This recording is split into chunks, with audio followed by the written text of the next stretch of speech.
اللہ جو ہے انسان کے یہاں تقدیر کے حساب سے, محنتوں کے حساب سے دنیا میں بانٹتے ہیں. اصل فیصلہ کہاں ہونے والا ہے؟ قیامت کے روز ہونے والا ہے. چلیے پھر اس کے بعد جو ہے ایک سورت شروع ہوتی ہے, سورت الروم. روم آپ نے سٹی کا نام سنا ہوگا, اٹلی کی کیپٹل سٹی, لیکن ایک زمانہ ایسا تھا کہ ان کی بہت بڑی حکومت تھی. آج سے 1400 سال پہلے اللہ کے رسول صلی اللہ علیہ وسلم کے زمانے میں عرب کے اوپر ادھر ایسٹ اور ویسٹ میں 2 سپر پاور کنٹری تھے. ایک جو ہے فارس جس کو آج ایران کہتے ہیں, اور دوسرے روم جو عیسائی لوگ تھے. ان دونوں کے ہمیشہ جو ہے آپس میں جنگیں ہوا کرتی. یہ ایران والے آگ کے پجاری تھے, مجوسی تھے, اور ادھر روم والے یہ عیسائی تھے, حضرت عیسیٰ علیہ السلام کو ماننے کا دعویٰ کرتے تھے. ان دونوں کے آپس میں جنگیں ہوتی. اب ادھر عرب میں مسلمانوں کی پوری ہمدردی یا پورا سپورٹ ہے روم والوں سے تک, کیونکہ وہ بھی کتاب والے ہیں اور مسلمان بھی آسمانی کتاب کو ماننے والے. اور یہ جو مسلمانوں کے خلاف جو کافر تھے, ابو لہب, ابو جہل, ان کی پوری ہمدردیاں کس کے ساتھ تھی؟ ایران والوں کے ساتھ, کیونکہ وہ آگ کے پجاری تھے, آگ کی پوجا کرنے والے مجوسی تھے. اب ان دونوں کے آپس میں جنگ ہو رہی ہے. نبی بننے کے تقریباً 7 سال کے بعد, اللہ کے رسول کے نبی بننے کے 7 سال کے بعد کیا ہوتا ہے کہ ایران والے رومیوں پر بہت بڑی جیت حاصل کر لیتے. بڑی خطرناک شکست ہوتی, ہار ہوتی ہے رومیوں کی. تو ایسے موقع پر اللہ سبحانہ و تعالیٰ نے, یعنی سچویشن ایسی ہو گئی, حالات ایسے ہو گئے کہ اب رومیوں کا دوبارہ فتح پانا, جیتنا ایک ناممکن چیز بن گئی. ایسے موقع پر اللہ سبحانہ و تعالیٰ نے سورۃ الروم اتارا, اور اس کی پہلی آیت میں فرمایا کہ الف لام میم غلبت الروم فی ادنى الارض وهم من بعد غلبهم سيغلبون. ان آیات میں اللہ تعالیٰ نے یہ پیشن گوئی فرمائی ہے کہ چند سالوں کے اندر یہ جو روم والے جو بری طرح شکست کھا گئے, ہار گئے, پھر یہ دوبارہ کیا کریں گے؟ فارس والوں پر, ایران والوں پر قبضہ کر لیں گے, ان پر جیت حاصل کریں گے. اب مسلمان خوش ہو گئے. حضرت ابو بکر کے اندر اتنا جوش آیا, اتنا آیتوں پر اتنا بھروسہ, حالانکہ حالات نہیں بتا رہے. جاتے ہیں ابو جہل سے, جا کر شرط لگاتے ہیں کہ ابو جہل چند سالوں کے اندر, 5 سال, بتا کتنے سال؟ 5 سال کے اندر یہ جو رومی ہارے ہیں, 5 سال کے اندر پھر تمہارے فارس کو ہرا دیں گے. اور اللہ کے رسول کو آ کے بتاتے کہ میں نے ابو جہل سے ایسی ایسی کنڈیشن شرط لگائی. تو آپ صلی اللہ علیہ وسلم نے فرمایا کہ اے ابو بکر, یہ 5 سال نے اور تھوڑا جو ہے بڑھا لیجیے, کیونکہ اللہ تعالیٰ فی بضع سنین جو ورڈ استعمال کیے ہیں کہ چند سال کے لیے, جو سن جیسا انگریزی میں ہوتا ہے, بضع کا جو ورڈ استعمال کرے ہیں, یہ بضع کا ورڈ 3 سال سے لے کر 9 سال تک کے لیے ہوتا ہے.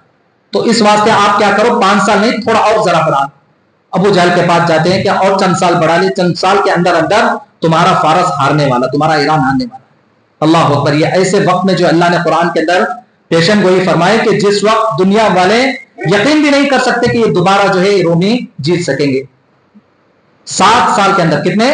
7 سال کے اندر جب مسلمان مکے سے مدینہ چلے گئے, یہاں پر جو ہے مکے کے کافروں اور مسلمانوں کے درمیان رمضان کے 17 تاریخ کو جنگ بدر ہو رہی تھی, جس میں مسلمان جیت جاتے ہیں اور مکے کے کافر ہار جاتے ہیں. اسی موقع پر وہاں پر یہ رومی جیت جاتے ہیں, وہ اہل فارس ہار جاتے ہیں.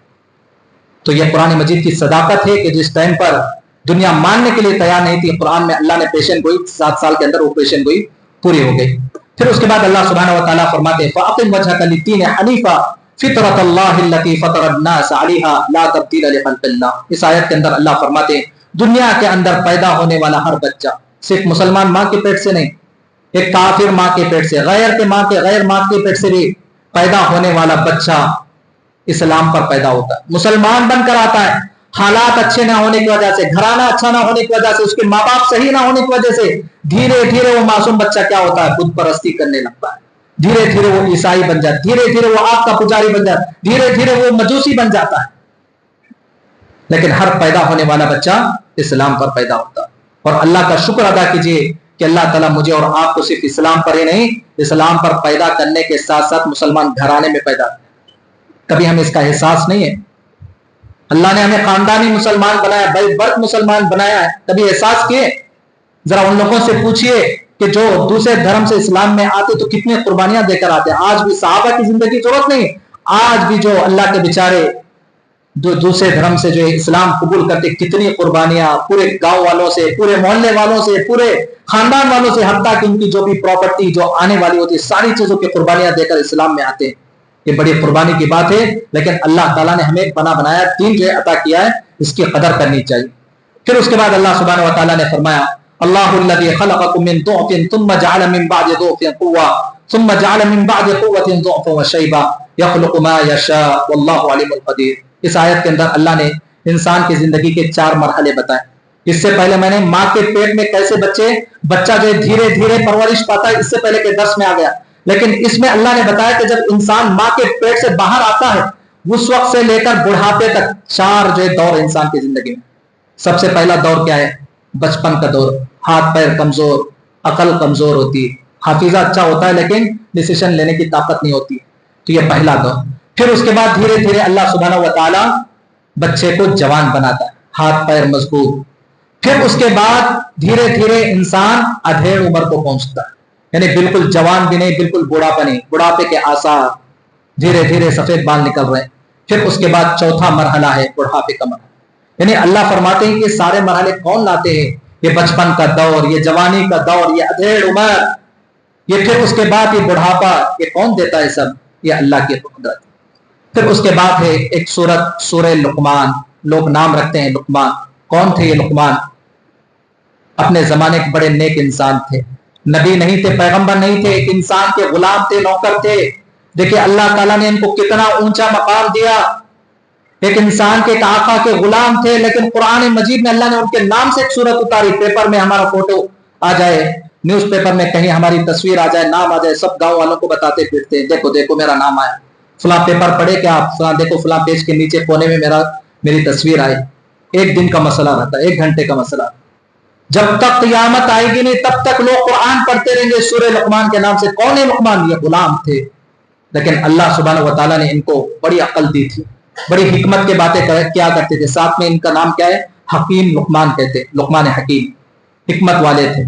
اللہ تعالیٰ نے ان کو، ان کی حکمت کے باتیں اتنی پسند آئی اللہ تعالیٰ کو کہ قرآن مجید میں اللہ تعالیٰ نے ان کی حکمت کے باتوں کا تذکرہ کیا. علامہ ابن کثیر رحمۃ اللہ علیہ جو بڑے مفسر ہیں، وہ فرماتے ہیں کہ ایک مرتبہ کسی نے پوچھا حضرت لقمان سے کہ اے لقمان، اللہ نے تمہیں اتنا اونچا مقام دیا ہے، اتنی بڑی پوزیشن عطا کی ہے، اس کے پیچھے کیا راز ہے؟ تو انہوں نے 4 باتیں بتائی. وہ 4 باتیں ہمیں سیکھنے کی. پہلی بات یہ بتائی کہ میں راست باز انسان ہوں، یعنی بات کرتا ہوں تو بالکل کھری بات، کام کی بات کرتا ہوں، بیکار کی باتیں، اناپ شناپ باتیں نہیں کرتا. اور دوسری بات یہ بتائی، کہا کہ میں گپ شپ نہیں کرتا، بیکار کی چیزوں میں، بیکار کے مسئلوں میں الجھتا نہیں. اور تیسری بات انہوں نے بتائی کہ میں خاموش مزاج انسان. کیا ہے؟ خاموش مزاج. کام ہے، بات ہے تو بات کی بات، پھر اس کے بعد خاموش. اور چوتھی بات انہوں نے بتائی کہ میں امانت دار انسان ہوں، خیانت نہیں کرتا ہوں. یہ 4 باتیں بتائی. کہتے ہیں کہ 4 شاید اللہ تعالیٰ کو یہ 4 ادائیں میری پسند آئی کہ اللہ نے مجھے اتنی عقل دی ہے، اتنی فراست دی.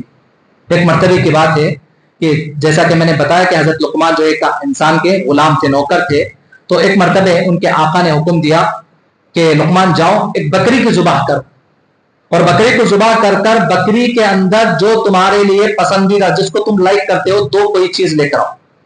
تو جاتے ذبح کرتے ہیں، زبان اور دل اٹھا کے لاتے ہیں. ہو گیا مسئلہ. چند دن گزر گئے.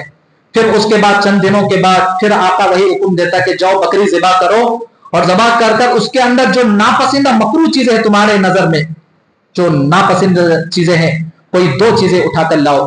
تو وہی زبان اور دل اٹھا کے لاتے. آقا پریشان، کیا بات ہے، پہلی مرتبہ بھی یہی 2 چیزیں لائے اور اب بھی یہی 2 چیزیں لائے ہو. کہتے ہیں لقمان کی یہی 2 چیزیں، اگر یہ اچھی بن جائے تو سارا جسم اچھا، اور اگر یہی بگڑ جائے تو پھر اس سے خطرناک کوئی چیز نہیں. زبان اچھی بن جائے اور دل کا ارادہ اچھا بن جائے. تو بہرحال حضرت لقمان علیہ السلام کے نام سے اللہ نے سورت اتاری. سورہ لقمان کے اندر اللہ تعالیٰ نے حضرت لقمان کی چند نصیحتیں بیان کی. آج باپ جو بیٹے کو نصیحت نہیں کرتا، یا تو فرصت نہیں، یا پھر جو باپ خود شرماتا ہے کہ اپنے بچوں کو کیا نصیحت کرے. لیکن دیکھیں حضرت لقمان ہمارے لیے ایک سبق ہے کہ لقمان اپنے آخری ایام میں اپنے بیٹے کو بلا کر نصیحت کر رہے ہیں. کیا کہہ رہے ہیں؟ یا بنی لا تشرک باللہ ان الشرک لظلم عظیم. پہلی نصیحت ہے کہ اے بیٹے، اللہ کی ذات کے ساتھ کسی کو پارٹنر مت بنانا، شریک مت کرنا. دنیا کا سب سے بڑا گناہ کیا ہے؟ شرک کرنا. اور دوسری بات بتائی کہ ماں باپ کے ساتھ اچھا سلوک کر، ماں باپ کے ساتھ اچھا برتاؤ کر. تیسری بات بتائی کہ تم جو کچھ بھی کرو گے وہ رائی کے دانے کے برابر کیوں نہ ہو، گرچہ کوئی چٹان کے اندر چھپا کیوں نہ ہو، آسمانوں پر کیوں نہ ہو، زمین کی گہرائی میں کیوں نہ ہو، اللہ قیامت کے روز اس کو حاصل کرے. یہ چیز بچوں کے اندر پیدا کرنا. ہم اپنا ڈر تو بٹھاتے ہیں، ٹھیک ہے ماں باپ کا ڈر بھی چاہیے، لیکن بچوں کے اندر اصل چیز کیا کہ اللہ کا ڈر، خوف خدا، کہ بچہ ماں باپ سے بھی دور ہے، کہیں بھی ہو تو جو اللہ کا ڈر انسان کے اندر پیدا ہو۔ پھر اس کے بعد اللہ رب العزت نے کہا کہ حضرت لقمان نے چوتھی نصیحت کی کہ نماز قائم کرو۔ پانچویں نصیحت کی کہ اے بیٹے جس طرح تم نماز پڑھتے ہو اسی طرح نیکی کا حکم دو، برائی سے روکو۔ خالی سیلفش مت بنو کہ خود اچھے بن گئے، بلکہ دوسروں کو بھی اچھا بناؤ، تو کوئی برائی کرتا ہے تو اس کو روکو۔ پھر اس کے بعد چھٹویں چیز بتائی کہ زندگی میں صبر کرو۔ ساتویں چیز یہ بتائی کہ لوگوں سے منہ پھیر کے مت بیٹھو، یعنی کوئی آدمی ہے میں اس سے کیا بات کروں، منہ پھگا لے کے بیٹھا، بولتے نا ہم لوگ، یہ جو اکڑ کر اترا کر مت رہو۔ پھر اس کے بعد آٹھویں چیز بتائی کہ زمین پر، اللہ کی زمین پر اکڑ کر مت چلو، اترا کے مت چلو، فخر کرنا ہے، گھمنڈ کرنا زیب دینے والی چیز نہیں۔ پھر اس کے بعد نویں چیز بتائی کہ اپنی رفتار، تمہاری چال و چلن، چلنے کا طریقہ میانہ روی ہونا چاہیے، ایک دم دوڑ دوڑ کر جو انسان کے وقت کے خلاف ہے، اور اتنا سست بھی نہیں کہ آدمی بیمار نظر آنے لگے، درمیانی چال و چلن چلے۔ پھر اس کے بعد 10ویں بات بتائی کہ چلا چلا کر، چیخ چیخ کر مت بات کرو۔ اگر چیخ کر بات کرنا اگر صحیح ہوتا، درست ہوتا، تو اس دنیا میں سب سے اچھی آواز کس کی ہوتی؟ گدھے کی آواز ہوتی۔ یہ میں نے کہا قرآن کی آیت، یہ سب میں اردو میں پوائنٹ گرایا ہوں۔ آخر میں اللہ بتا رہے ہیں کہ چیخ کر چلا کر مت بات کرو۔ اگر چیخ کر بات کرنا ہی ہر مسئلے کا ہوتا تو اللہ فرماتے کہ سب سے اچھی آواز کس کی ہوتی؟ گدھے کی آواز ہوتی۔ اور حدیث میں آپ صلی اللہ علیہ وسلم نے کیا فرمایا؟ جب گدھے کی آواز سنو تو کیا پڑھو؟ اعوذ باللہ من الشیطان الرجیم، اللہ کی پناہ مانگو، اللہ کی حفاظت مانگو۔ تو یہ 10 نصیحتیں ہیں ایک باپ نے، حضرت لقمان نے اپنے بیٹے کو نصیحت کی۔ یہ نصیحتیں ہم کو بھی یاد رکھنا چاہیے، اپنے اولاد کو بھی بتانی چاہیے۔ پھر اس کے بعد اللہ سبحانہ و تعالیٰ نے کہا کہ غیب کی 5 چیزیں ایسی ہیں جس کو صرف اللہ ہی جانتا ہے، جس کو حدیثوں میں مفاتیح الغیب کہا گیا، غیب کی چابیاں، جیسے قفل کی ایک کیلی ہوتی ہے ویسے غیب کی چابیاں 5 ہیں۔ پہلی چیز کیا ہے؟ ان اللہ عندہ علم الساعہ، قیامت آئے گی، سب کو معلوم، بچے بچے کو معلوم، لیکن کب آئے گی؟ بڑے بڑے پیغمبروں کو معلوم نہیں، بڑے بڑے فرشتوں کو معلوم نہیں۔ اللہ بالکل سیکرٹ رکھے، راز میں رکھے، کس تاریخ کو آئے گی، کون سے مہینے کو آئے گی، کون سے سال کو آئے گی، کون سے صدی میں آئے گی، کسی کو معلوم۔ اور دوسری چیز ہے بارش نازل ہونا، یہ برسات ہے۔ محکمہ موسمیات تو بتاتے ہیں کہ فلاں ٹائم پر بارش ہوگی، ہوا اتنی تیز رفتار سے چل رہی ہے، فلاں علاقے میں بارش پڑنے کے چانسز ہے، امکانات ہے بولتے۔ کتنے مرتبہ ایسا ہوتا ہے کہ طوفان آنے والا ہوتا ہے، ایک وے آف بنگال سے ادھر چلے گیا، ہوتا ہے کہ نہیں؟ پہلے دن پیپر میں ڈالا تھا کہ چند گھنٹوں کے اندر یہاں سے پورا کوسٹل آندھرا کو آنے والا ہے، لیکن پھر ہوا کا رخ بدلتا ہے، ادھر چلے جاتا ہے۔ یعنی مطلب یہ ہے کہ انسان کتنی بھی ترقی کر لے ایک اندازہ لگا سکتا ہے، ہوا کی رفتار کو دیکھ کر، ہوا کی نمی کو دیکھ کر ایک اندازہ لگا سکتا ہے، لیکن حقیقی علم کس کا ہے؟ اللہ کے پاس ہے، کہ بارش کے بارے میں۔ اور تیسری بات، ماں کے پیٹ کے اندر کیا ہے، زیادہ سے زیادہ کیا لڑکا ہے کہ لڑکی، وہ بھی چھپا کے رکھیں گے، آخر وقت تک نہیں بولیں، لیکن وہ نیک بنے گا کہ بدبخت بنے گا، کتنے سال جیے گا، کتنی روزی لا کر لائے گا، ماں باپ کا فرما بردار نکلے گا کہ نافرمان نکلے گا، وفادار ہوگا کہ بے وفا ہوگا، یہ سارا کیا ہے؟ صرف اللہ کو پتا ہے۔ پھر چوتھی بات یہ بتائی کل کیا کرے گا انسان، غیب کی چوتھی بات کیا ہے؟ آنے والے کل تمہاروں کیا کرے گا؟ لوگ تقدیر بتانے والے، ہاتھ کی لکیریں دے کر قسمت بتاتے ہیں۔ ہمارے بھائی بہنیں جا کر وہاں جا کر اپنی قسمت آزمائی کر رہے کہ میری شادی کس سے ہوگی، میں کتنا کماؤں گا، میں کتنا جو ہے کیسے کیسے رہے، لیکن اس کو خود پتا نہیں کہ شام تک وہ کتنا کمائے گا۔ وہ طوطا کارڈ لے کے بیٹھا رہتا، اس کو خود پتا نہیں کہ رات کو جب وہ اپنی دکان بند کے موٹا بستر لپیٹ کے جب جا رہا ہوتا ہے کتنا کمائے گا، اس کو خود پتا نہیں، اور دوسروں کو جو ہے دوسروں کی تقدیر بتانے، قسمت بتانے کے لیے بیٹھا۔ تو کل کیا کمائے گا صرف کس کو معلوم ہے؟ اللہ کو معلوم۔ اور 5ویں چیز ہے کہ انسان مرے گا تو ضرور ہے، سب کو معلوم ہے، لیکن کہاں مرے گا معلوم۔ کتنے مرتبہ ایسا ہوتا ہے کہ انسان 10 سال 15 20 25 سال گھر سے دکان کو آتا جاتا رہتا ہے، گھر سے آٹو نگر آتا جاتا ہے، اس کو پتا بھی نہیں رہتا کہ میری موت اس راستے پر ہونے والی، کہاں پیدا ہوا، کہاں بڑا ہوا، کہاں جوان ہوا، کہاں جو بیمار پڑا، کہاں اس کی موت آ رہی، کیسی کیسی موتوں کی خبریں سن۔ یہ 5 چیزیں ہیں جس کو مفاتیح الغیب کہا جاتا ہے، غیب کی کنجیاں صرف اللہ کو معلوم ہے۔ اس کے بعد کی جو آخری سورت ہے وہ ہے سورہ سجدہ۔